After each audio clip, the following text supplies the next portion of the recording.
Alexis.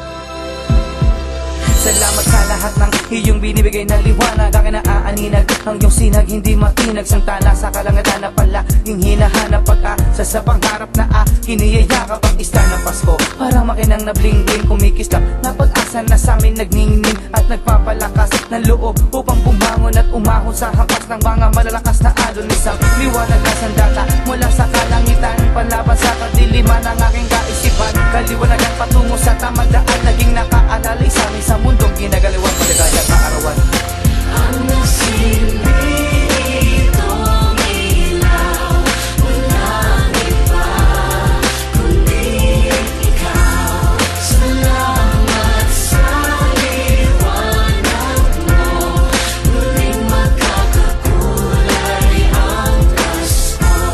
Salamat sa liwanag mo, muling magkakakulay ang Pasko. O Jesus, na sa akin ay nagsisilbing ilaw upang kaisipan ko ay palagi malinaw. Sa buhay at sa bawat umagang dumarating, di mo pinapabayaan ang mga taong dumaraing. Dahil ang iyong kaarawan ay simbolo sa bawat tahanan na nagmamahalan, titulo ng lahat. Ikaw ang kaagapay, tuwing may unos at sakuna, kalungkutan ay tapos na. Dahil ngayon ay